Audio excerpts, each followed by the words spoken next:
नमस्कार विद्यार्थियों, हम क्षेत्रमिति पढ़ रहे थे और क्षेत्रमिति में ठोस आकृतियां हमारा टॉपिक था। उसमें हम प्रैक्टिस क्वेश्चन सरल कर रहे थे और हमने 50 क्वेश्चन सरल कर लिए हैं। 51 से लेके और 70 तक के सवाल आज की क्लास में हम सरल करने वाले हैं। और जिन विद्यार्थियों के पास में ये प्रश्न नहीं है वो टेलीग्राम चैनल प्रेम मैथ्स फैक्ट्री से क्वेश्चन ले सकते हैं, और जिनके पास में ये सुविधा उपलब्ध नहीं है वो विद्यार्थी मेरे साथ में सवाल लिखेंगे और सोल्व करेंगे। तो शुरुआत करते हैं सवाल नंबर 51 से। सवाल नंबर 51 है, लिखेंगे आप साथ में। यदि कैपिटल एस एक ऊंचाई एच, लिखेंगे कैपिटल एस एक ऊंचाई एच तथा अर्ध शीर्ष कोण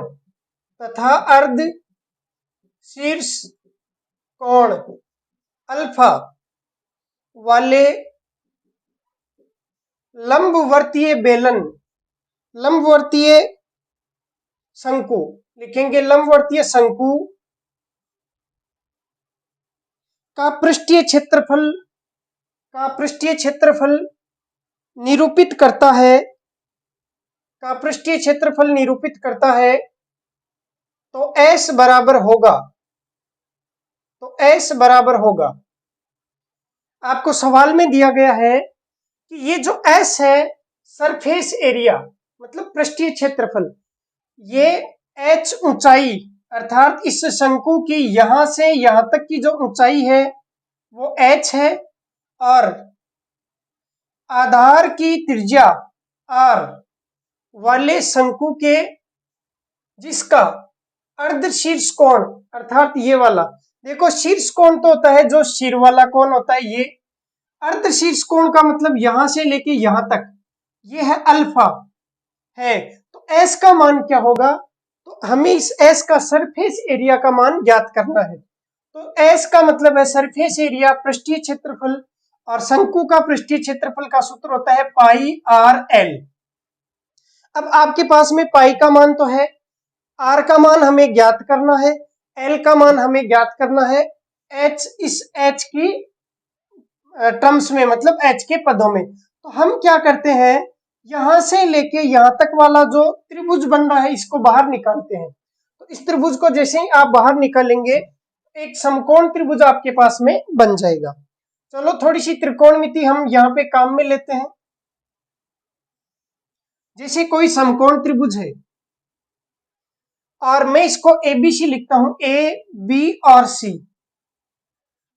अब यहां पे अगर मैं थीटा लिखता हूं या अल्फा कोई भी कोण लिखता हूं, तो आप बताइए आधार कौन सा है, AB है या फिर BC है? तो ध्यान रखिए जो थीटा होता है उसके सामने की भुजा लंब होती है हमेशा।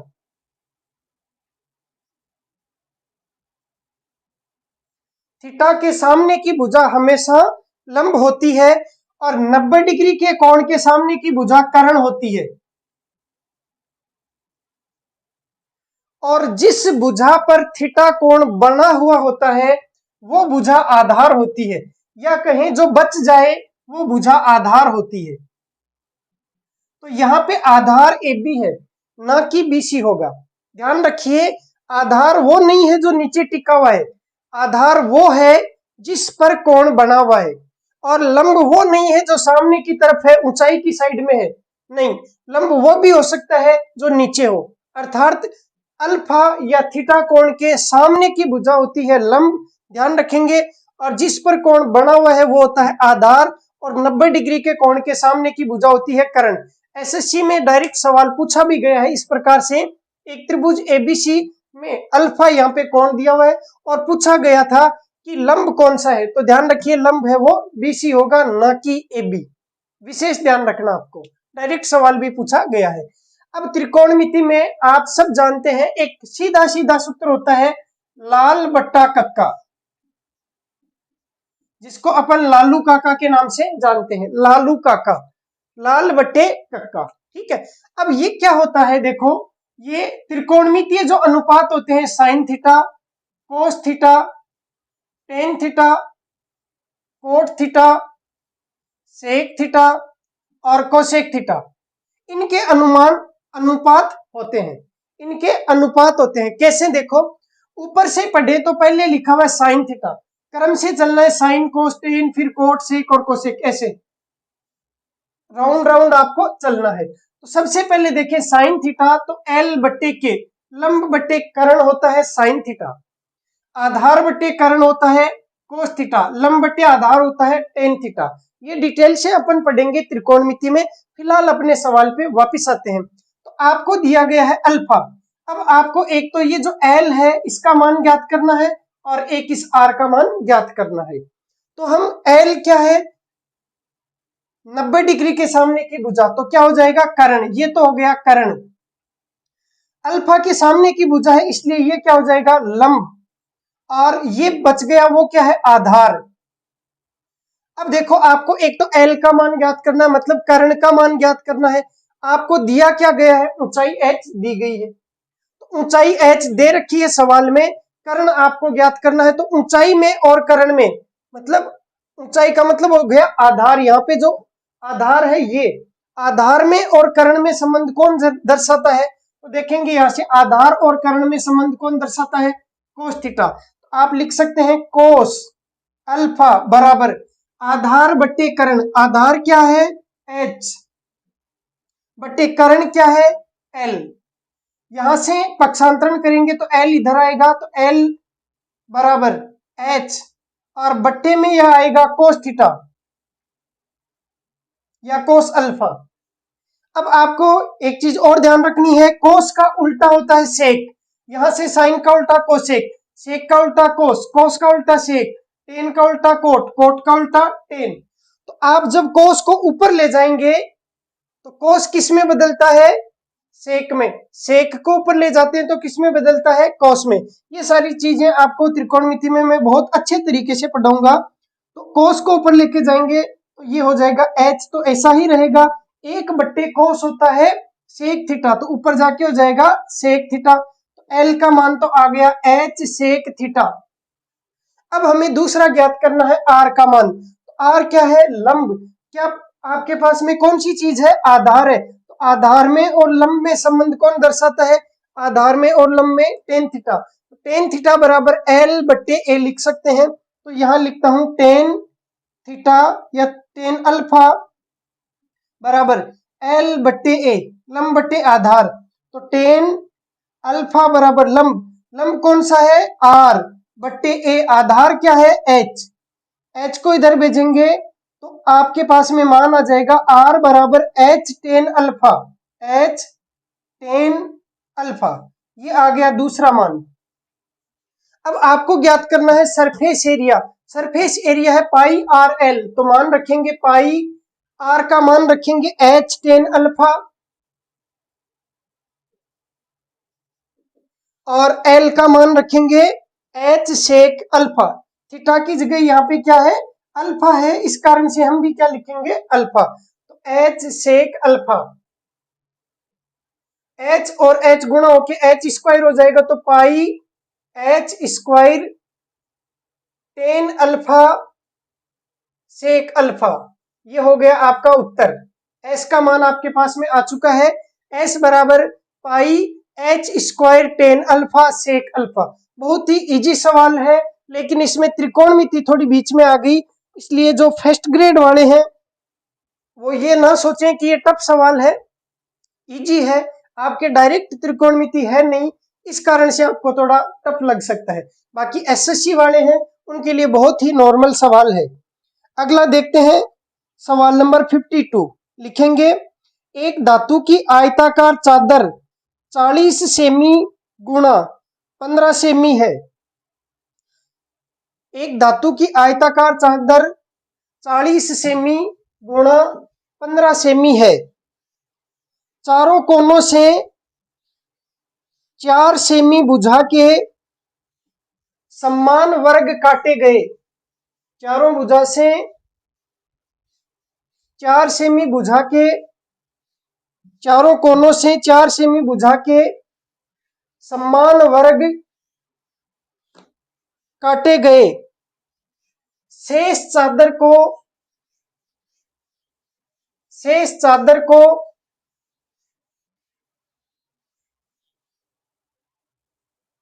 मोड़कर एक खुला आयताकार संदूक, शेष चादर को मोड़कर एक खुला आयताकार संदूक बनाया गया। आयताकार संदूक बनाया गया। संदूक का आयतन क्या होगा? संदूक का आयतन क्या होगा? बहुत ही आसान सवाल है। देखो कैसे, एक आयताकार शीट है, तो ये आपने एक आयताकार शीट ले ली, इसकी लंबाई है वो 40 सेंटीमीटर है, इसकी जो चौड़ाई है वो 15 सेंटीमीटर है।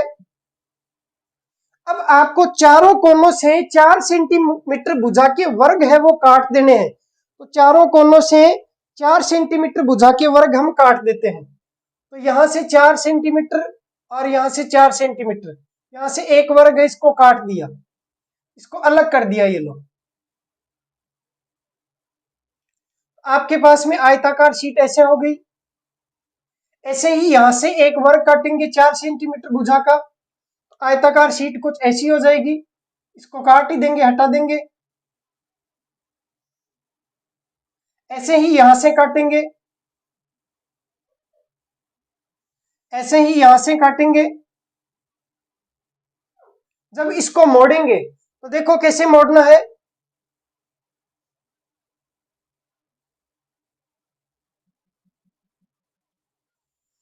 इसको तो आप ऐसे मोड़ेंगे, इस प्रकार से,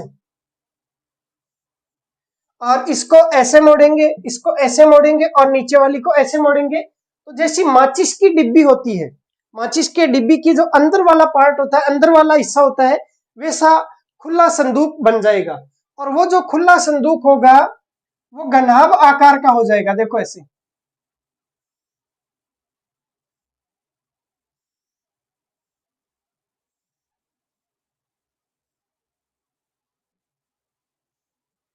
एक खुली माचिस की डिब्बी टाइप का हो जाएगा।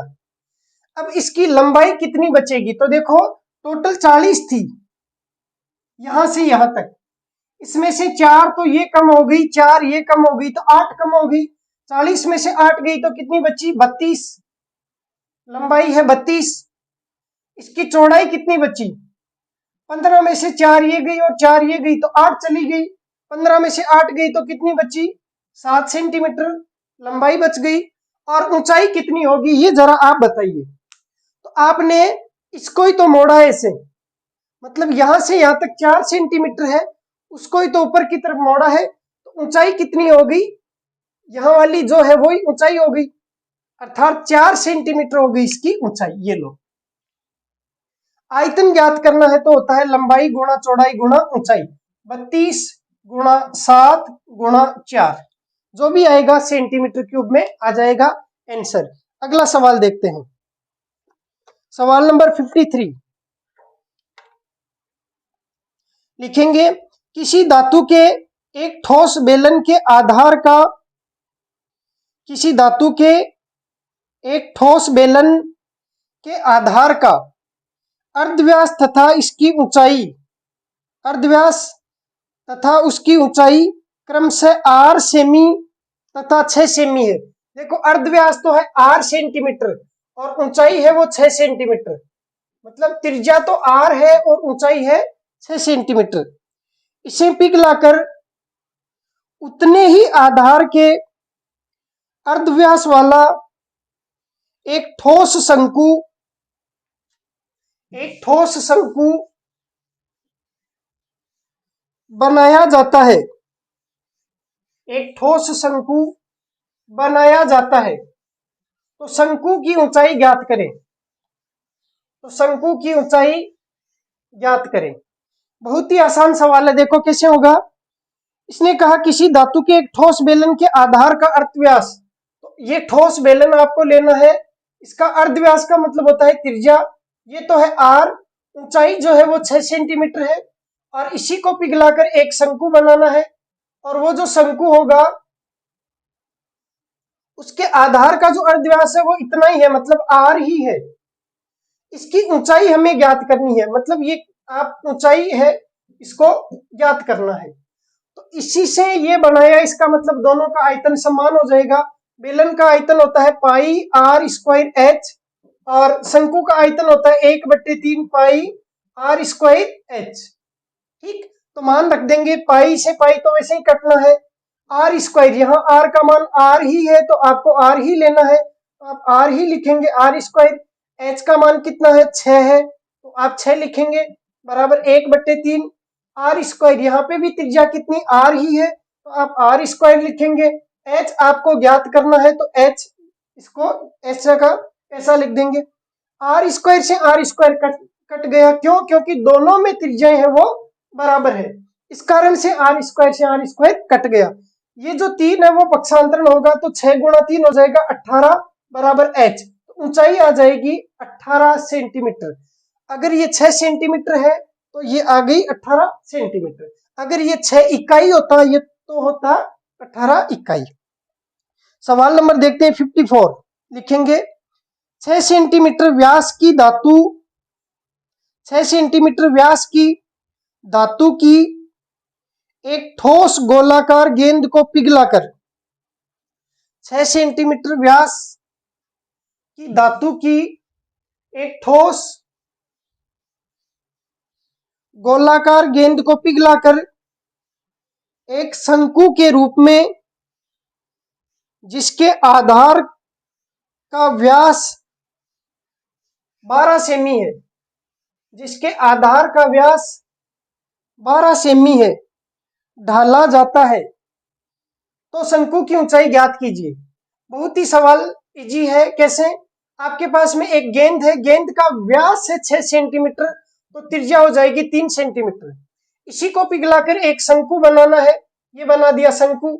इस शंकु का जो अर्ध व्यास है, इस शंकु का आपको दिया गया है व्यास, और व्यास है 12 सेंटीमीटर, अर्ध व्यास अर्थात त्रिज्या हो जाएगी 6 सेंटीमीटर। आपको यहाँ पे त्रिज्या लेनी है 6 सेंटीमीटर, आपको ऊंचाई है वो ज्ञात करनी है। बहुत ही आसान है।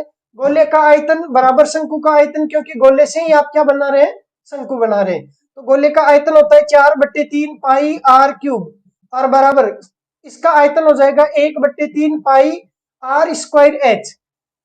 पाई से पाई कटा, 3 से 3 कटा, आर क्यूब मतलब 3 का क्यूब, 3 का क्यूब कितना होता है 27, 3 गुणा 3 गुणा 3, और ये हो जाएगा आर स्क्वायर का मान 6 गुणा 6 कितना हो जाएगा 36, और एच का मान आप पक्षांतरण करके ज्ञात कर लेना। अगला सवाल है 55, एक अर्ध गोले लिखेंगे आप। सवाल नंबर 55, एक अर्ध गोले और एक शंकु के आधार बराबर है, एक अर्ध गोले और एक शंकु के आधार बराबर है, यदि उनकी ऊंचाइयां भी बराबर है, यदि उनकी ऊंचाइयां भी बराबर है तो उनके वक्र पृष्ठों का अनुपात क्या होगा। सवाल नंबर 55 में लिखा है एक अर्धगोले और एक शंकु के आधार बराबर है। एक तो लेना है अर्धगोला, तो देखो अर्धगोला होता है गोले को आधा काटने के बाद में जो बचे हो, तो आप या तो नीचे वाला हिस्सा रख सकते हैं या ऊपर वाला आधा हिस्सा रख सकते हैं। तो हम देखो ऊपर वाला आधा हिस्सा रख लेते हैं, उससे आपके सवाल है वो थोड़ा जल्दी समझ में आ जाएगा। तो नीचे वाले हिस्से को हटा दिया, ये तो हो गया अर्धगोला। फिर कहा एक शंकु, आपको एक शंकु बनाना है,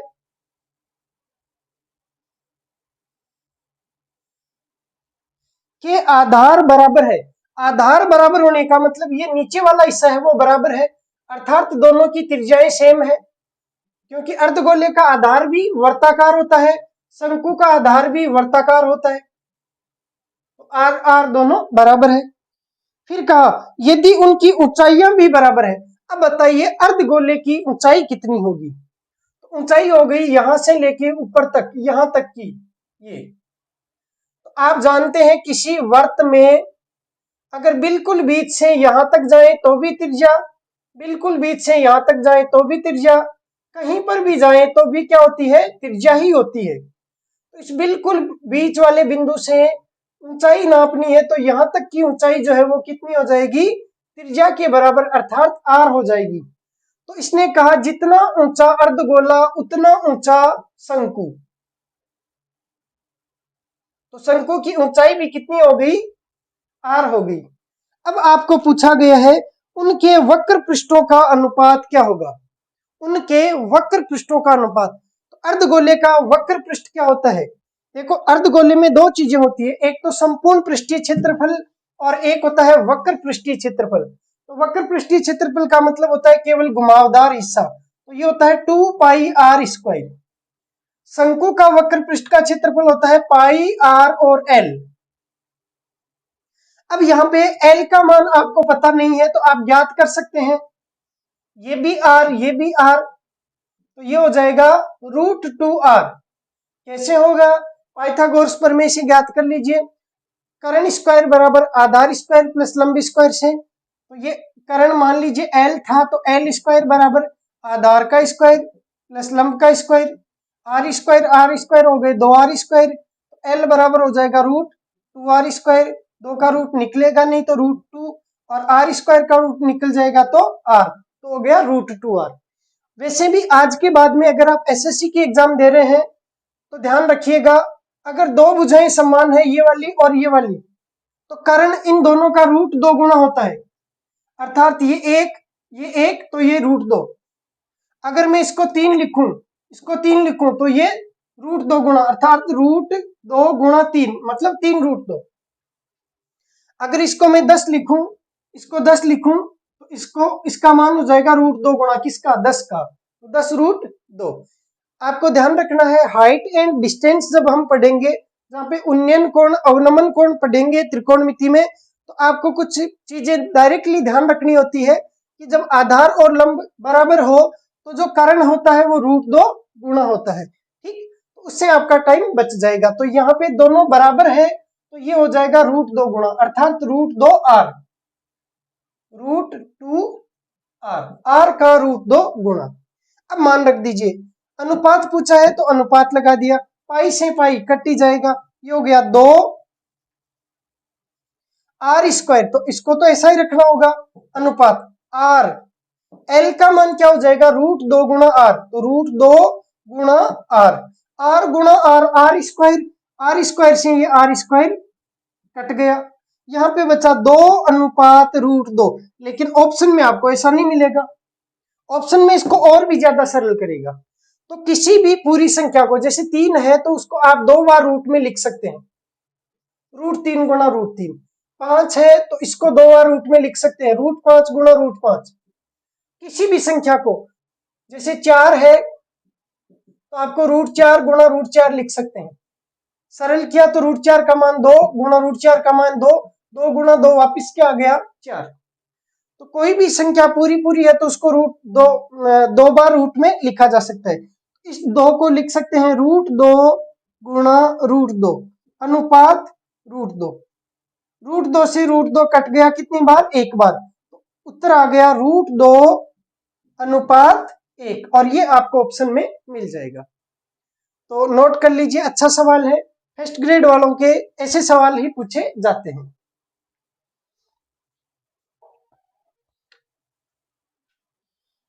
अगला सवाल देखते हैं, सवाल नंबर 56। धातु से बने एक ठोस शंकु जिसकी ऊंचाई 10 सेंटीमीटर और आधार की त्रिज्या 20 सेंटीमीटर है को पिघलाकर 4 सेंटीमीटर व्यास की कितनी गोलियां बनाई जा सकती है? ये सवाल आप खुद कर लेंगे। कैसे होगा? आपको संख्या ज्ञात करनी है, तो संख्या बराबर होता है बड़ी वस्तु का आयतन बटे छोटी वस्तु का आयतन। तो यहाँ पे धातु से बने एक ठोस शंकु जिसकी ऊंचाई 10 सेंटीमीटर और आधार की त्रिज्या 20 सेंटीमीटर है को पिघलाकर, इसका मतलब शंकु को पिघलाना है, तो संख्या बराबर हो जाएगा शंकु का आयतन बट्टे, और बनाना क्या चीज है? 4 सेंटीमीटर व्यास की कितनी गोलियां बनाई जाती है, तो गोली का मतलब हो गया गोले का आयतन। शंकु का आयतन होता है 1/3 πr²h, गोले का आयतन होता है 4/3 πr³। मान रख दीजिए, r का भी मान दे रखा है, h का भी मान दे रखा है, और गोले के लिए व्यास का मान दे रखा है, तो उसका आधा हो जाएगा त्रिज्या। मान रखेंगे, उत्तर आ जाएगा, खुद सवाल सोल्व करेंगे। अगला देखते हैं 57 नंबर का सवाल। धातु के एक अर्धगोले को पिघलाकर एक ऐसे शंकु के रूप में ढाला जाता है जिसके आधार की त्रिज्या कैपिटल R वही है जो अर्धगोले की थी। लिखेंगे सवाल, धातु के एक अर्धगोले को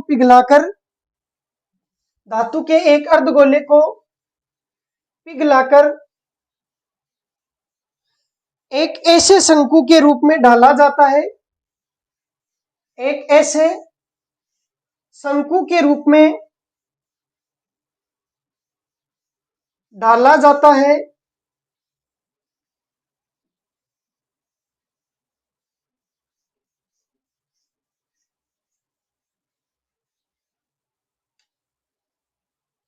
जिसके आधार की त्रिज्या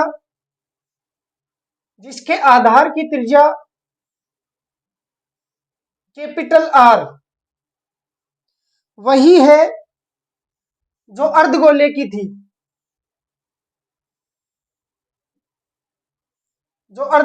थी, यदि शंकु की ऊंचाई कैपिटल एच हो तो एच का मान क्या होगा? अब देखो, धातु के एक अर्धगोले को पिघलाकर, तो इसका मतलब इसी से शंकु बनाया गया, तो दोनों के आयतन आपस में बराबर। अर्धगोले का आयतन 2/3 पाई आर क्यूब और बराबर शंकु का आयतन 1/3 पाई आर स्क्वायर और एच। पाई/3 से पाई/3 कट गया। अब देखेंगे, आर स्क्वायर से आर स्क्वायर कट गया, एक आर बच गया, तो यहाँ पे तो बच गया 2r और बराबर यहाँ पे क्या बच गया? Capital H। 2r बराबर H, तो हो जाएगा H बराबर 2r। 57 में ऑप्शन ए, H बराबर 2r। सवाल नंबर है 58। देखेंगे, यदि 24 सेंटीमीटर ऊंचाई वाले एक लंबवर्तीय शंकु का आयतन 24 सेंटीमीटर ऊंचाई वाले लंबवर्तीय शंकु का आयतन 1232 सेंटीमीटर क्यूब है, तो उसका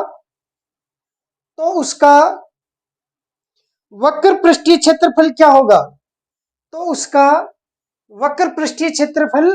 होगा?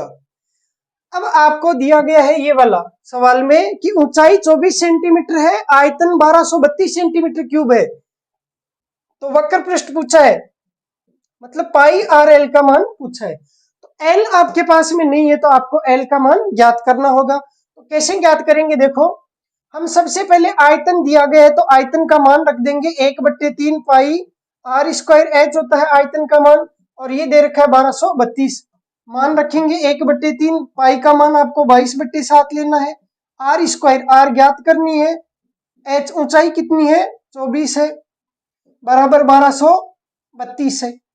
अब आप काटापीटी करेंगे, इसको पक्षांतरण करेंगे, तो जहां तक मेरा अनुमान है, अगर ये 24 है तो ये कन्फर्म 7 आएगा और ये 25 आएगा। पाइथागोरियन त्रिक संख्याएं होती है, आप यहां से सोल्व करेंगे, आर का मान शायद 7 आ जाएगा, चेक कर लेना भाई। ठीक, आर का मान आ जाएगा आपके पास में 7। आर का मान आप जैसे ही 7 रखेंगे, एच का मान 24 रखेंगे, तो पाइथागोरियन त्रिक में कुछ संख्याएं होती है जो हमें डायरेक्ट याद रखनी होती है, याद हो चुकी है, इस कारण से एल का मान आ जाएगा 25। भाई आप वैसे कर लेना, कर्ण स्क्वायर बराबर आधार स्क्वायर प्लस लंबी स्क्वायर से, तो यहाँ एल का मान 25 यहाँ पे रख देना, पाई का मान 22/7, आर का मान 7 और ये 25, 7 कट गया, 25 को 22 से गुणा कर लेना। ठीक है, वैसे 5 दूनी 10, देख लेना कौन से ऑप्शन के अंत में 0 है, इकाई का अंक 0 है, वही आपका उत्तर हो जाएगा। तो यहाँ पे एक ही ऑप्शन में है 58 में, ऑप्शन सी में। देखो, एसएससी में टाइम बचाने का यही तरीका होता है। यहाँ पे आर का मान 7 है, इसमें आपने टाइम बचा लिया, 7, 24, 25 पाइथागोरियन त्रिक संख्याएं याद कर लेना, आपको त्रिकोणमिति वाले में पढ़ाऊंगा मैं, तब आपको याद हो जाएगी, और नहीं तो जब रीजनिंग पढ़ाऊंगा, तो रीजनिंग में एक टॉपिक होता है डायरेक्शन टेस्ट, दिशा परीक्षण, दूरी और दिशा से संबंधित सवाल आते हैं, कि राम पहले मतलब उत्तर दिशा में 4 किलोमीटर गया, फिर पूर्व में मुड़ के 3 किलोमीटर गया, तो बताइए प्रारंभिक बिंदु से वह कुल कितनी दूरी पर है, तो 5 किलोमीटर, 3 4 5। एक त्रिक होती है, त्रिक संख्या होती है, तो वो चीजें आपको वहां पे रीजनिंग वाले पार्ट में भी पढ़ाऊंगा, तो फर्स्ट ग्रेड वालों को तो वहां पे पढ़ा दूंगा रीजनिंग में, और बाकी एसएससी वाले हैं उनको रीजनिंग में भी पढ़ा दूंगा, और क्षेत्र जो त्रिकोणमिति पढ़ाऊंगा उसमें भी पढ़ा दूंगा। तो घबराने की जरूरत नहीं है, अभी तो आप इतना ही ध्यान रखेंगे। तो एक तो ये इसमें टाइम बच गया। दूसरा ये मुझे पता है यहाँ पे है 5, 5 को किसी भी सम संख्या से गुणा करते हैं तो 5 दूना 10 होता है, 5 चौके 20 होता है, 5 छक्के 30 होता है, 5 अंटे 40 होता है। तो किसी भी सम संख्या से गुणा करके देख लो, इकाई का अंक जो है वो 0 आ जाता है। अब चेक कर लो कि 5 है, सम संख्या है, तो इसका मतलब इकाई का अंक 0 आएगा। गुणनफल करेंगे तो इकाई का अंक 0 आएगा। एक ही ऑप्शन में इकाई का अंक 0 है, बाकी में है ही नहीं, बाकी में 4 है, 4 है, 4 है, इसका मतलब वो 0 वाला ही आपका उत्तर होगा, गुणा करने की जरूरत है ही नहीं। तो एक ही ऑप्शन में है 550 सेंटीमीटर स्क्वायर, तो 550 सेंटीमीटर स्क्वायर इसका सवाल का उत्तर हो जाएगा। और क्षेत्रफल है तो वर्ग सेमी, तो 550 वर्ग सेमी उत्तर। ऐसे आपको टाइम मैनेजमेंट करना होता है, तभी तो एसएससी में जो मेरिट है वो जब मेंस आप एग्जाम देंगे तो 600 नंबर में से आपको 500 प्लस नंबर लाने हैं, तब जाके आपका सिलेक्शन हो पाएगा। और अगर आप एक्साइज इंस्पेक्टर या इनकम टैक्स इंस्पेक्टर के लिए तैयारी कर रहे हैं, मतलब अच्छी वाली पोस्ट चाहिए आपको, examiner, excise inspector, income tax inspector, ठीक है, तो आपको भाई 550 के लगभग नंबर लाने पड़ेंगे, तब जाके आपका सिलेक्शन होगा। तो आपको गणित में तो कम से कम लगभग मतलब 95% स्कोर करना ही पड़ेगा, तब जाके पार पड़ेगी, ठीक है। तो भाई यही तरीका होता है आपको एग्जाम में सवाल सोल्व करने का। जब हम एसएससी के एग्जाम दिया करते थे उस वक्त हमारा जो पेपर था उसमें बहुत कम पेन चलाते थे, बाकी डायरेक्ट कैलकुलेशन ऐसे ही किया करते थे, और उसी कारण से जो मैथ का स्कोर रहता था मेरा हमेशा टॉप ही रहा करता था। तो मैथ में बहुत अच्छी प्रैक्टिस हो गई, और आपको भी वही काम करना है। एसएससी की एग्जाम दे रहे हैं तो भाई आपको बहुत ज्यादा मेहनत करने की जरूरत है। वो समय दूसरा था कि जब 2012-13 में एसएससी की मेरिट थी वो मात्र 330 नंबर, 340 नंबर, 350 नंबर रहा करती थी। वहां पे आपको टैक्स असिस्टेंट की पोस्ट मिल जाया करती, लेकिन अब समय बदल चुका है। अब आपको 500 प्लस स्कोर करोगे तो ही सिलेक्शन हो पाएगा, अन्यथा तो नहीं हो पाएगा। तो बहुत ज्यादा मेहनत करने की आपको जरूरत है। अब अगला सवाल देखते हैं, सवाल नंबर 59 लिखेंगे, यदि एक दिए हुए शंकु की ऊंचाई दोगुनी कर दी जाए तथा आधार की त्रिज्या वही रहे तो दिए हुए शंकु के आयतन का दूसरे शंकु के आयतन से अनुपात क्या हो जाएगा। लिख लिया होगा शायद सवाल। यदि एक दिए हुए शंकु की ऊंचाई दोगुनी कर दी जाए, ये शंकु है, इसकी ऊंचाई को दुगुना कर दें और आधार की त्रिज्या वही रहे, h है वो 1 है मान लो, यहाँ तो h यहाँ पे कितनी कर दे, 2 कर दें, आधार की त्रिज्या वही रहे, तो दिए हुए शंकु मतलब दिया हुआ शंकु ये है के आयतन का, तो दिए हुए शंकु के आयतन का दूसरे शंकु के आयतन से अनुपात क्या होगा। तो ये दूसरा शंकु, इसके आयतन से अनुपात क्या होगा। देखो एक तरीका तो ये है कि आप दोनों के सूत्र लिखेंगे, 1/3 pi R square H, 1/3 pi R square H, R R same है, एच यहाँ पे 1 ले लेना और यहाँ पे आप एच 2 ले लेना, ये तो सेम है, कट जाएगा, ये 1:2 आ जाएगा। एक तरीका तो ये है, इसमें थोड़ा टाइम लग सकता है, लेकिन इससे भी छोटा तरीका ये है कि आप जानते हैं कि शंकु के आयतन में आर का तो होता है स्क्वायर और ऊंचाई आती है सीधी सीधी, आर का स्क्वायर होता है और ऊंचाई आती है सीधी सीधी, ये आपको दिमाग में रहेगा, लिखने की जरूरत नहीं पड़ेगी। आर में कोई प्रभाव नहीं पड़ रहा क्योंकि त्रिज्याएं दोनों समान है, केवल ऊंचाई बदल रहे हैं, तो ऊंचाई डायरेक्ट है एच और एच, वर्ग वगैरह नहीं है, तो ऊंचाई 1:2 में है तो आयतन भी 1:2 में हो जाएगा, सीधा उत्तर बिना पेन के सोल्व कर सकते हैं। अगर मैं त्रिज्या को दुगुना कर देता, ऊंचाई वही रखता, तो त्रिज्या है वर्ग में, तो इसकी त्रिज्या को डबल कर दिया तो 2 का स्क्वायर होता 4, तो इसका अनुपात हो जाता 1:4, ऐसे करना होता है। अगर दोनों को दुगुना करता, आर को भी दुगुना करता, एच को भी दुगुना करता, तो आर का स्क्वायर, तो यहाँ तो 1 1 ले लेना, तो ये तो 1 और ये अनुपात इधर, r का स्क्वायर तो 2 का स्क्वायर 4, और उस 4 को h को भी डबल कर दिया तो 4 को 2 से गुणा किया तो 8, तो 1:8 आ जाता फिर। ठीक है, तो ये जो सवाल होते हैं वो कम से कम समय में सोल्व करने के होते हैं, बहुत आसान सवाल होते हैं। इनमें आपको समय का बचाव करना है, समय बचाना आपको। अगला सवाल नंबर है 60। किसी शंकु की ऊंचाई 30 सेंटीमीटर है। लिखेंगे सवाल, किसी शंकु की ऊंचाई 30 सेंटीमीटर है, शंकु के आधार के समांतर। ये सवाल आप लिखेंगे, अच्छा सवाल है, एसएससी में पूछा गया सवाल है। लिखेंगे आप, किसी शंकु की ऊंचाई 30 सेंटीमीटर है, किसी शंकु की ऊंचाई 30 सेंटीमीटर है।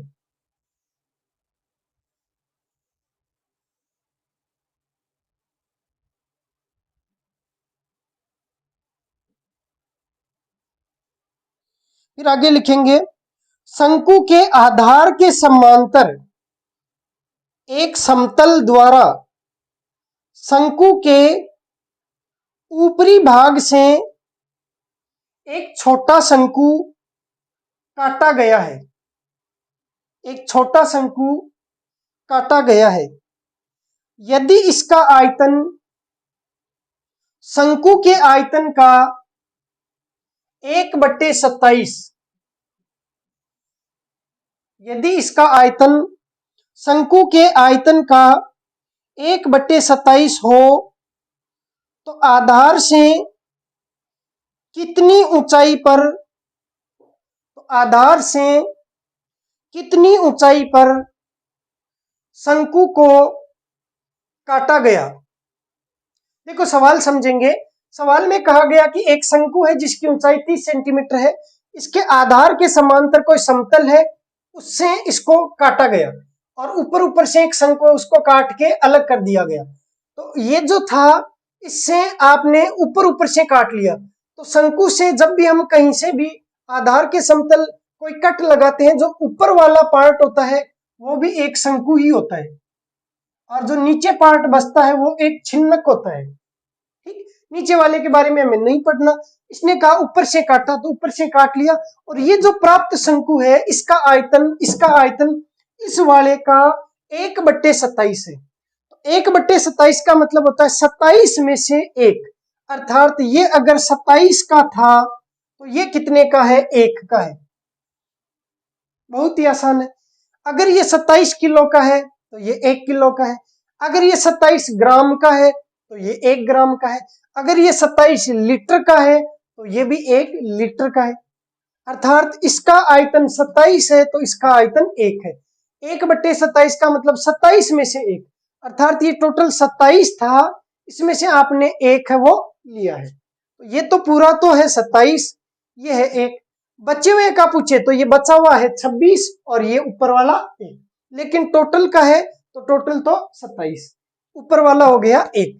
अब कहा गया कि इसके आधार से कितनी ऊंचाई से इसको काटा गया है। तो आप एक चीज देखना, जैसे जैसे मैं ऊपर की तरफ बढ़ता हूं तो आधार की जो त्रिज्या है वो भी देखो कम हो रही है।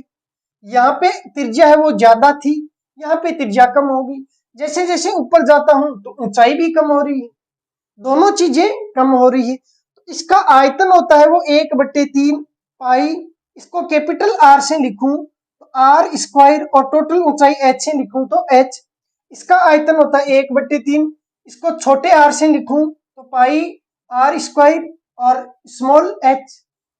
अब देखो इसके आयतन में कंपेयर करें तो 1/3 पाई 1/3 पाई, ये तो दोनों में कॉमन है बिल्कुल।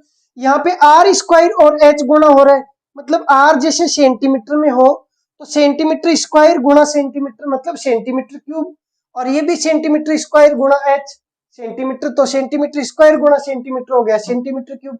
दोनों इकाइयां सेम है, ये भी सेंटीमीटर क्यूब में और ये भी सेंटीमीटर क्यूब में। त्रिज्या भी कम हो रही है, ऊंचाई भी कम हो रही है, इसका मतलब इसके जो आयतन का अनुपात है उसी अनुपात में त्रिज्या और ऊंचाई है वो कम हो रही है। तो हम डायरेक्ट कंपेयर कर सकते हैं कि इसका आयतन 27 और इसका आयतन 1, तो यहाँ पे देखो क्यूब में है ना भाई, सेंटीमीटर क्यूब में है आयतन, तो इसकी जो ऊंचाई है उसमें कंपेयर करना है, तब तो देखो ऊंचाई है वो एक इकाई की है भाई, ऊंचाई जैसे सेंटीमीटर में है, त्रिज्या है वो सेंटीमीटर स्क्वायर में है, आयतन है वो सेंटीमीटर क्यूब में है। तो सेंटीमीटर क्यूब वालों का अनुपात दिया गया कितना, इसका 27 और छोटे वाले का 1, ये बड़े वाले का है पूरे का और ये छोटे वाले का है। ये किसका अनुपात है, आयतन का, 27 अनुपात 1 है। तो जब आयतन से हमें एक इकाई मतलब ऊंचाई का मान ज्ञात करना हो तो इसका घनमूल निकालते हैं। घनमूल हो गया 27 का 3, 1 का घनमूल हो गया 1, मतलब क्यूब रूट करना है। तो ये तो हो गया भाई ऊंचाइयों में अनुपात। हमें ऊंचाई में अनुपात आ गया 3:1, इसका मतलब इसकी टोटल की ऊंचाई 3 है तो इसकी ऊंचाई होगी 1। 3 का मान हो गया कितना 30, तो 1 अनुपात का मान हो जाएगा 10, इसका मतलब इसकी ऊंचाई है कितनी 10 सेंटीमीटर। तो यहां से यहां तक ये जो ऊंचाई है वो कितनी है 10 सेंटीमीटर। लेकिन सवाल में क्या पूछा है, सवाल में पूछा कितनी ऊंचाई से काटा गया, तो टोटल था 30, 30 में से ऊपर 10 छोड़ दो, नीचे कितना बच गया 20, इसका मतलब 20 सेंटीमीटर ऊंचाई से आपने इसको काटा है। तो बहुत ही इजी सवाल है, नॉर्मल सवाल है, फंसना नहीं है। नॉर्मली समझे कि आयतन होता है वो सेंटीमीटर क्यूब में होता है, तो आयतनों में अनुपात है 27:1 का। तो जब घनमूल ज्ञात करेंगे तो एक इकाई वाली चीज का अनुपात आ जाएगा। एक इकाई में कौन सी है ऊंचाई, कैसे, ऊंचाई सेंटीमीटर में होती है, त्रिज्या है तो वो तो आर स्क्वायर है भाई, यहाँ पे आयतन में तो वो तो सेंटीमीटर स्क्वायर में होगी। हमें ऊंचाई में अनुपात पूछा है, इसका मतलब ऊंचाई में अनुपात ज्ञात करने के लिए आयतन वाले का घनमूल ज्ञात कर लिया, हो गया 3:1। तो ऊंचाइयों में अनुपात आ चुका है, ऊंचाई में अनुपात आ ही चुका है 3:1। तो इसकी ऊंचाई 3 है तो उसकी 1 हो जाएगी। 3 अनुपात का मान कितना दे रखा है 30 सेंटीमीटर, तो 3 अनुपात का मान है 30 सेंटीमीटर, तो 1 अनुपात का मान हो जाएगा 10 सेंटीमीटर, इसका मतलब इसकी ऊंचाई होगी 10 सेंटीमीटर। ये 10 सेंटीमीटर है तो नीचे कितनी बच गई 20। पूछा क्या है कि कितनी ऊंचाई से काटा, तो 20 के बाद में काटा है। पूछता कि कितनी ऊपर से काटा, मतलब ऊपर से कितनी दूरी पर काटा, ऊपर से 10 काटा, नीचे से देखें तो 20 ऊंचाई पर काटा। तो ये सवाल हो चुका है। अगला देखते हैं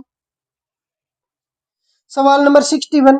यदि किसी शंकु के आधार का अर्धव्यास दुगुना कर दिया जाए तथा उसकी ऊंचाई में कोई परिवर्तन न किया जाए तो नए शंकु के आयतन का प्रारंभिक शंकु के आयतन से अनुपात क्या होगा। आप स्पीड को कम करके और ये सवाल नोट कर लीजिए, नोट कर लेना भाई, ध्यान रखिए। यूट्यूब में एक ऑप्शन होता है, सेटिंग में आप जाएंगे, वहां से प्लेबैक स्पीड है उसको कम कर लेना, और कम करने के बाद में आप देखेंगे कि वहां पे 0.50 करके देखना एक बार, उससे फिर आप धीरे धीरे सुन लेना या फिर रोक के और फिर लिख लो, फिर चला के क्लास फिर रोक के लिख लो।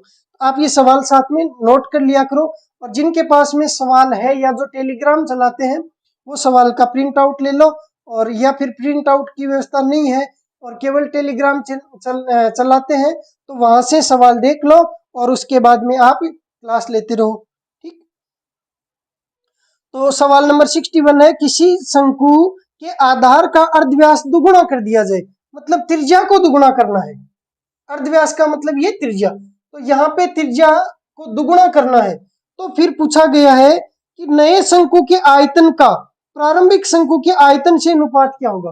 पहले नाम दे दिया नए वाले का, और अनुपात किससे पूछा, पुराने वाले से। तो पुराने वाले की त्रिज्या 1 है तो नए वाले की त्रिज्या है 2। ऊंचाई में कोई प्रभाव नहीं पटकना है। आप जानते हैं आयतन होता है उसमें आर स्क्वायर और एच ये पद आता है। ऊंचाई में कोई परिवर्तन नहीं करना, त्रिज्या में करना है, तो त्रिज्या तो स्क्वायर में होती है तो स्क्वायर में होगा। तो इसका 1 और इसका 2 का स्क्वायर हो जाएगा 4, तो 1:4। ये तो हो गया सीधा बिना पेन के सोल्व करने वाला। और वैसे करें तो सूत्र से कर लेना, 1/3 पाई आर स्क्वायर एच, और ये 1/3 पाई आर स्क्वायर एच, ये 1/3 पाई से 1/3 पाई कट ही चुका है। आर स्क्वायर यहाँ पे त्रिज्या 1 ले लो, ऊंचाई भी 1 ले लो, और यहाँ पे त्रिज्या को दुगुना कर दो तो 2 का स्क्वायर हो जाएगा 4।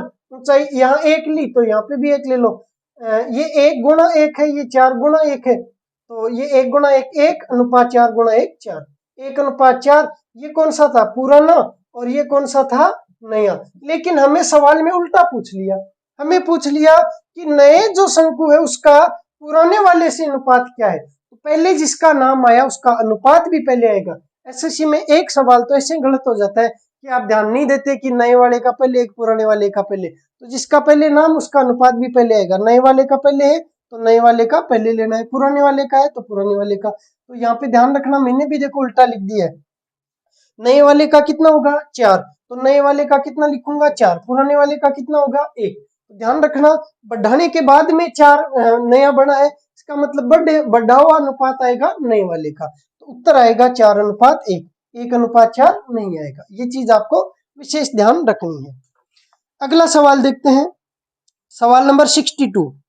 एक शंक्वाकार बर्तन लिखेंगे साथ में, एक शंक्वाकार बर्तन जिसके आधार की त्रिज्या 12 सेंटीमीटर है और ऊंचाई 50 सेंटीमीटर है, और ऊंचाई 50 सेंटीमीटर है, किसी तरल पदार्थ से भरा हुआ है,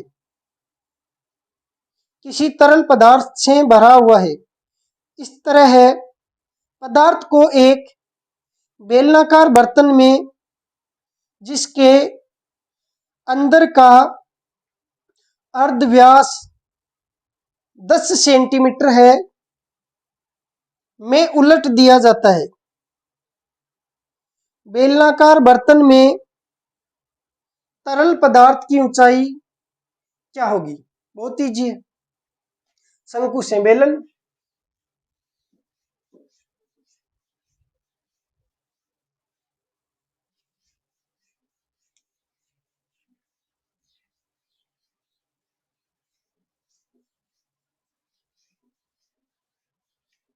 आपको पहले तो एक शंकु बनाना है और उस शंकु में पानी भरना है। तो ये लो जी शंकु, शंकु में पानी भरा और इसको उडेल दिया किसमें? बेलनाकार टंकी में। तो बेलनाकार टंकी हमें पता नहीं कितनी ऊंची होगी, उससे कोई मतलब नहीं है। हमें तो ये देखना कि कितनी ऊंचाई तक पानी आएगा। इसका मतलब हमें तो यहां से लेके यहां तक वाले बेलन का ध्यान रखना है। ठीक, पूरी टंकी चाहे 100 मीटर लंबी हो, उससे क्या फर्क है। हमें तो इसमें जो पानी है वो इसमें कितनी ऊंचाई तक आएगा वो देखना है। तो यहाँ पे शंकु के माप क्या क्या है? आधार की त्रिज्या 12, ऊंचाई है वो 50, और इसमें जो आधार की त्रिज्या है वो 10 मान रख दो। इसका आयतन 1/3 पाई आर स्क्वायर एच, और इसका आयतन हो जाएगा पाई आर स्क्वायर एच।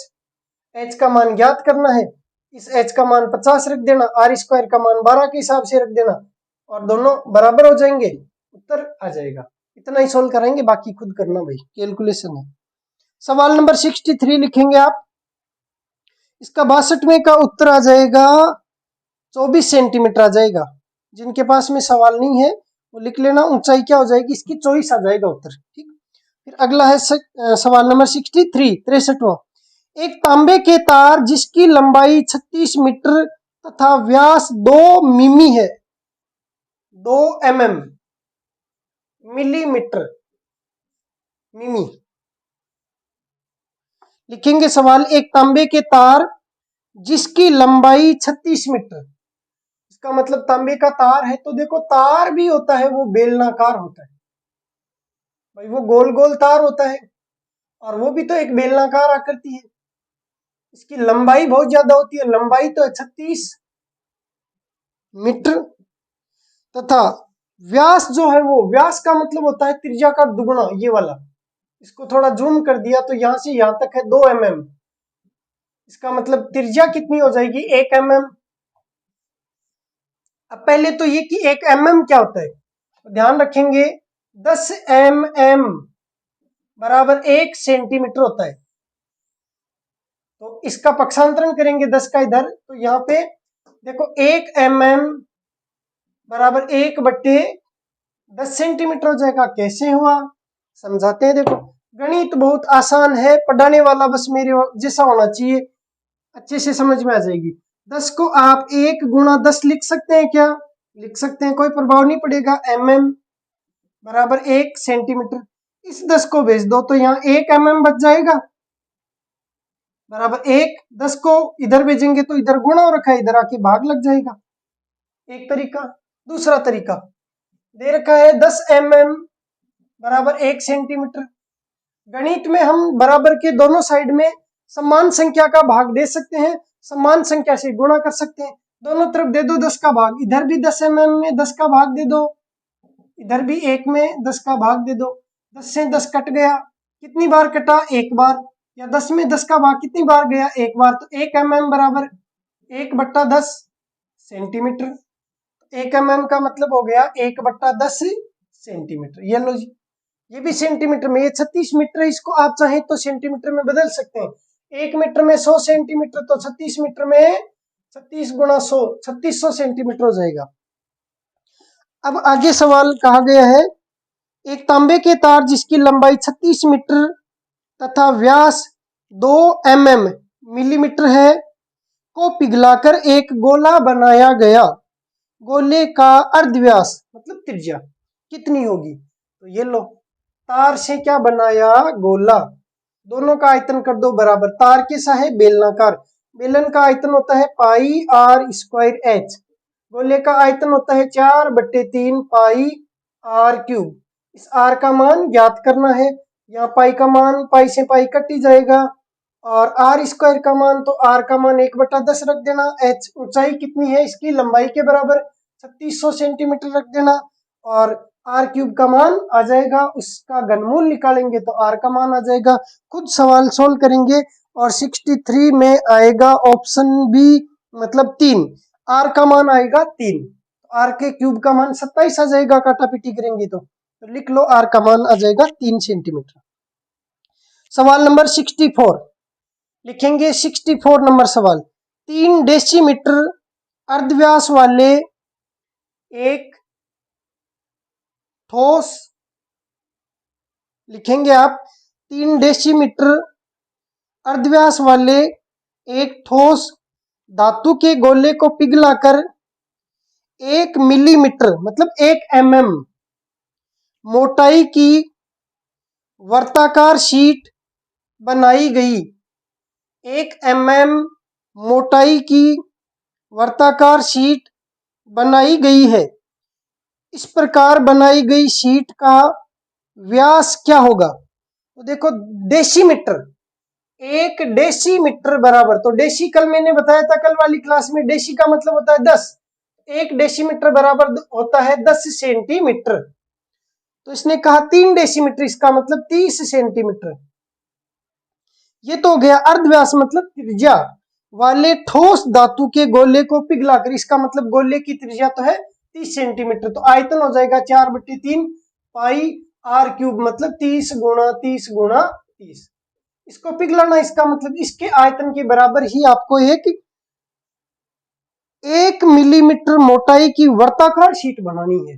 देखो, वर्ताकार शीट, इसका मतलब वर्ताकार शीट तो हो गई है, इसकी मोटाई भी लेनी है। तो अकेला वर्त उसकी मोटाई नहीं होती, लेकिन वर्ताकार शीट की मोटाई हो सकती है।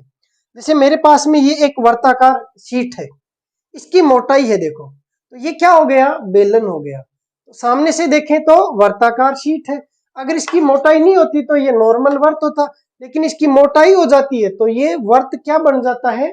बेलन बन जाता है। आपको इसके आयतन मतलब गोले के आयतन को बराबर करना है, किसके आयतन के? बेलन के आयतन के। बेलन का आयतन क्या होता है भाई?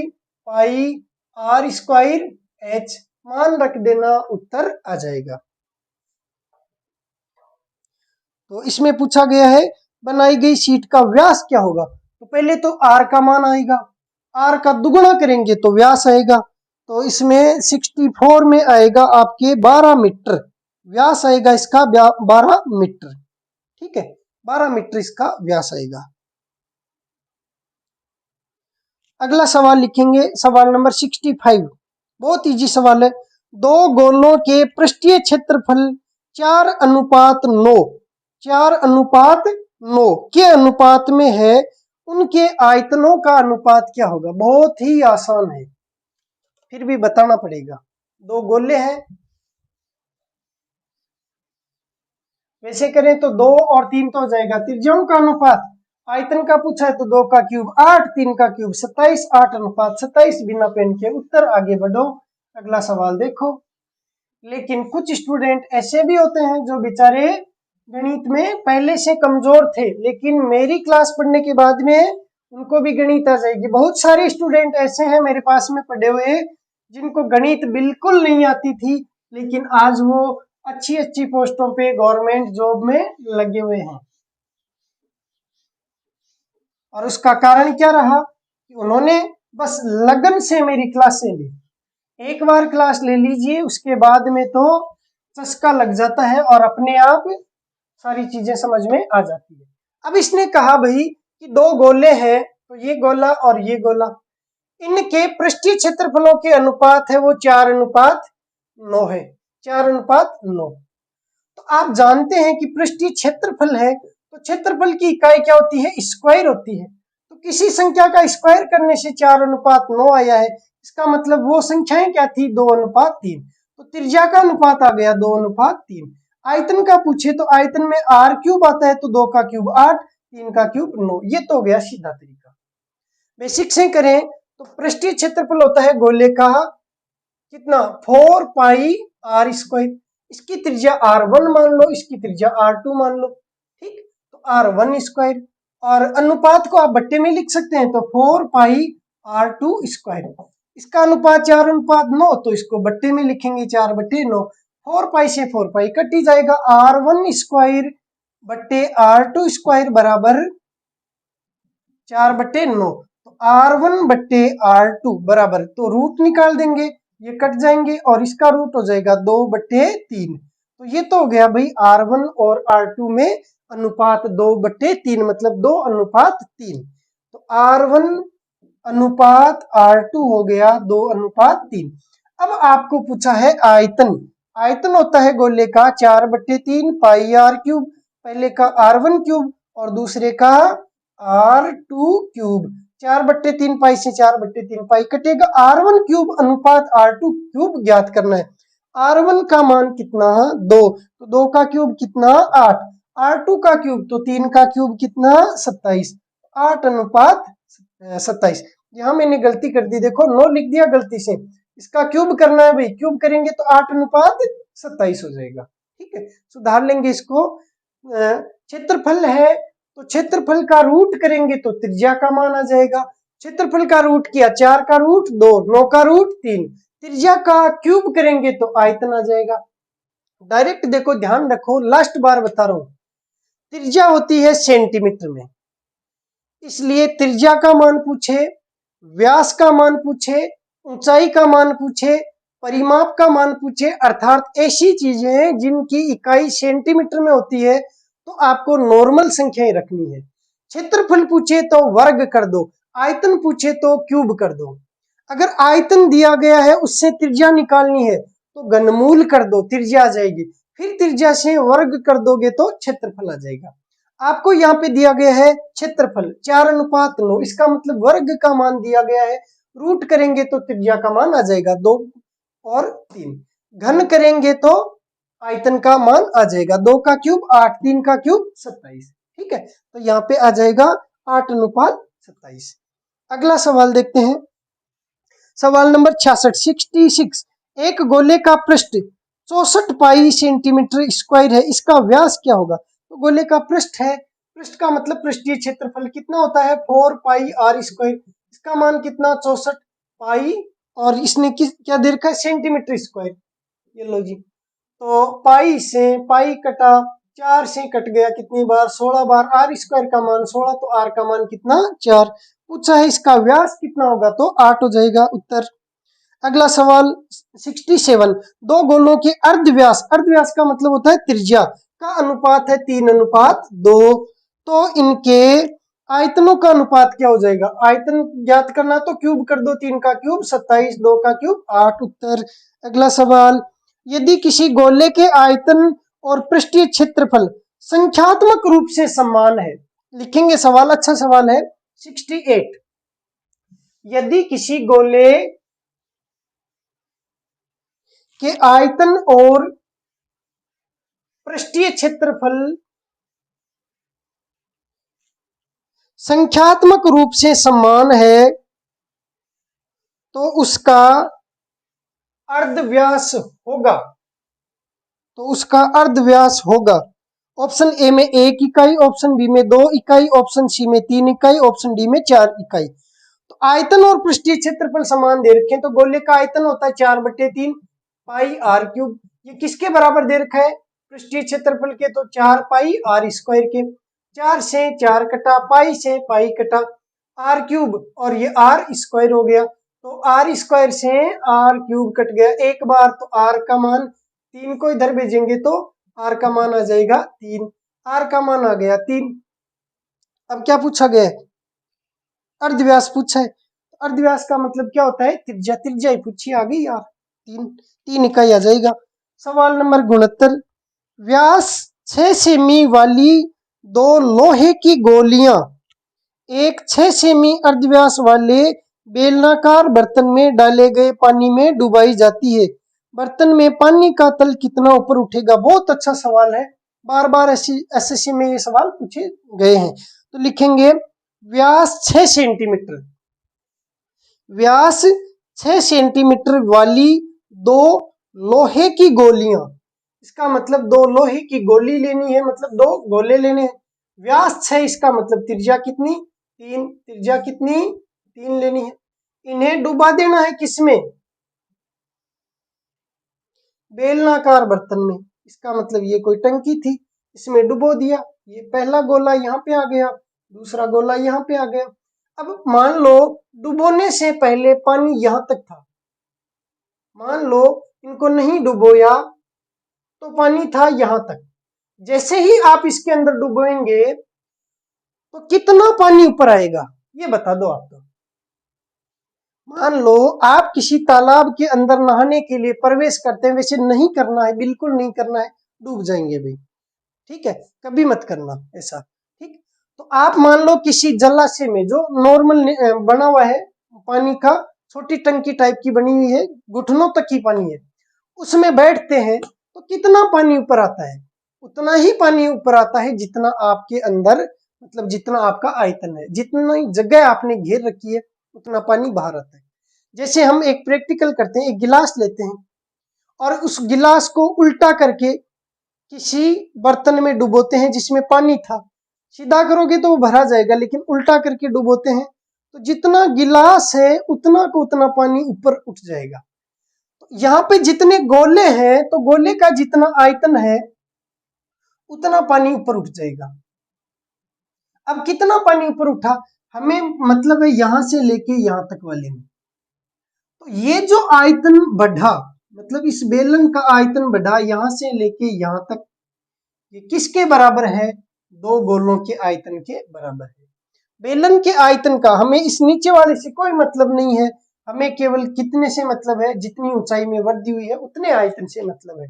तो ये भी तो एक गोला है, अगर मैं इसको हटा देता हूं ऐसे बिल्कुल, तो ये भी क्या है? एक बेलन है, सॉरी गोला नहीं बेलन। तो ये भी क्या है? एक बेलन है। ये भी तो एक बेलन हो गया ना ऐसे।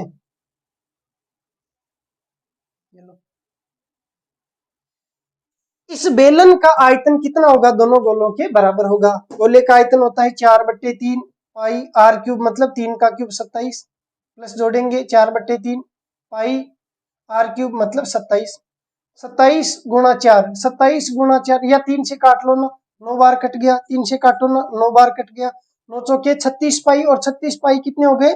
72 पाई। पाई को पाई रहने दो, गुणा क्यों करें? 72 पाई है इनका आयतन, तो ये किसके बराबर हो जाएगा? इससे के आयतन के बराबर। इसका आयतन कितना होता है बेलन का? पाई आर स्क्वायर एच। आर त्रिज्या कितनी दे रखी है? तो सवाल में दिया गया है 6 सेंटीमीटर अर्धव्यास वाले एक बेलनाकार बर्तन में, इसका मतलब इसकी त्रिज्या कितनी है? 6 सेंटीमीटर, तो मान रख दो, और ये कितना हो जाएगा? इसके बराबर 72 पाई के बराबर। पाई से पाई कटा, आर स्क्वायर तो 6 का स्क्वायर हो गया 36 गुणा एच बराबर 72, 36 से कट गया 2 बार, एच का मान 2 सेंटीमीटर बढ़ जाएगा भाई यहाँ से यहाँ तक। उत्तर 2 सेंटीमीटर हाइट में वृद्धि होगी, बस बहुत इजी होता है। आपको नीचे पानी कितना था उससे कोई मतलब नहीं होता है। ऐसे सवालों में ध्यान रखना जो डाले गए गोले हैं उनका आयतन और जो ऊपर उठा है पानी उसका आयतन बराबर होगा। ऊपर पानी कितनी दूर में उठा, तो यहाँ से यहाँ तक h ऊंचाई तक उठा, इस h का मान हमें ज्ञात करना है, उत्तर आ जाएगा। आज की क्लास के लिए लास्ट सवाल नंबर 70 देखेंगे। 12 सेंटीमीटर व्यास वाले शीशे के एक ठोस गोले को पिघलाकर, लिखेंगे सवाल 70। 12 सेंटीमीटर व्यास वाले शीशे के एक ठोस गोले को पिघलाकर 3 छोटे आकार के गोले बनाए गए हैं। 3 छोटे आकार के गोले बनाए गए हैं जिनके व्यास का अनुपात 3:4:5 है। जिनके व्यास का अनुपात 3:4:5 है। सबसे छोटे गोले की त्रिज्या क्या होगी? सबसे छोटे गोले की त्रिज्या क्या होगी? तो लिखा गया है 12 सेंटीमीटर व्यास वाले शीशे के एक ठोस गोले को पिघलाकर। तो 12 सेंटीमीटर व्यास है, इसका मतलब त्रिज्या कितनी हो जाएगी? 6 सेंटीमीटर। तो ये तो आर हो गई 6 सेंटीमीटर। इस गोले को पिघलाकर, धातु के एक गोले को पिघलाकर 3 छोटे आकार के गोले बनाए गए। बड़े गोले से 3 छोटे छोटे गोले बना लिए। ये लो जी, इनके अर्धव्यास का अनुपात है 3:4:5। अर्धव्यास का अनुपात मतलब त्रिज्या का दुगुना। तो 2r अनुपात 2r अनुपात 2r 3:4:5। तो जो अर्धव्यास का अनुपात है वही तो त्रिज्या का अनुपात होगा। जैसे उदाहरण के लिए इसकी त्रिज्या 6 मानूं, इसकी त्रिज्या 8 मानूं, इसकी त्रिज्या व्यास 10 मानूं, तो व्यास में अनुपात निकालता हूं तो 2 से कट गया 3 बार, 2 से कट गया 4 बार, 2 से कट गया 5 बार। ये मैंने व्यास लिए, तो क्यों ना मैं इस व्यास से त्रिज्या निकाल लूं पहले आधी आधी करके। अब अनुपात निकालो त्रिज्याओं में तो भी 3:4:5। तो जो व्यास में अनुपात होता है वही अनुपात त्रिज्या का होता है। केवल सवाल में आपको कंफ्यूज करने के लिए ये लिखा जाता है कि व्यास का अनुपात 3:4:5 है। जो व्यास का अनुपात है वही अनुपात त्रिज्या का होता है, क्योंकि त्रिज्या का दुगुना करने से व्यास आता है, दुगुना करने से व्यास आता है, इसलिए अनुपात में कोई प्रभाव नहीं पड़ता। तो त्रिज्याएं है वो 3:4:5 में है। ठीक है। अब इसका आयतन और इनका आयतन बराबर है। इसका आयतन 4/3 पाई r³। r का मान कितना? 6 का क्यूब बराबर पहले का आयतन 4/3 पाई। इसकी त्रिज्या कितनी? 3 इकाई है, तो पाई r⁴ मतलब इसका मान 3x मान ले भाई। 3:4:5 है तो इसकी त्रिज्या 3x मान लो, इसकी त्रिज्या 4x मान लो और इसकी त्रिज्या 5x हो जाएगी। x का जो मान आएगा वो यहां रख देना, उत्तर आ जाएगा। प्लस 4/3 पाई r³ मतलब 4x का क्यूब, 4/3 पाई 5x का क्यूब। 4/3 पाई 4/3 पाई 4/3 पाई सब में कॉमन है तो कॉमन ले लो, और कॉमन लेके काट देंगे, तो हम कॉमन लेके काट देते हैं। यहाँ बचा 6 का क्यूब बराबर 3x का क्यूब प्लस 4x का क्यूब प्लस 5x का क्यूब। 6 का क्यूब होता है 216, 3 का क्यूब होता है 27x का क्यूब, 4 का क्यूब होता है 64x का क्यूब, 5 का क्यूब होता है 125x का क्यूब। 125 प्लस 64 प्लस 27 हो गए 216, तो 216 x का क्यूब, ये हो गया 216। x का क्यूब का मान कितना हो गया? 1। x का मान कितना हो गया? 1। x का मान 1 रखेंगे यहाँ पे 3x, तो त्रिज्या हो जाएगी 3, इसकी त्रिज्या हो जाएगी 4, इसकी त्रिज्या हो जाएगी 5।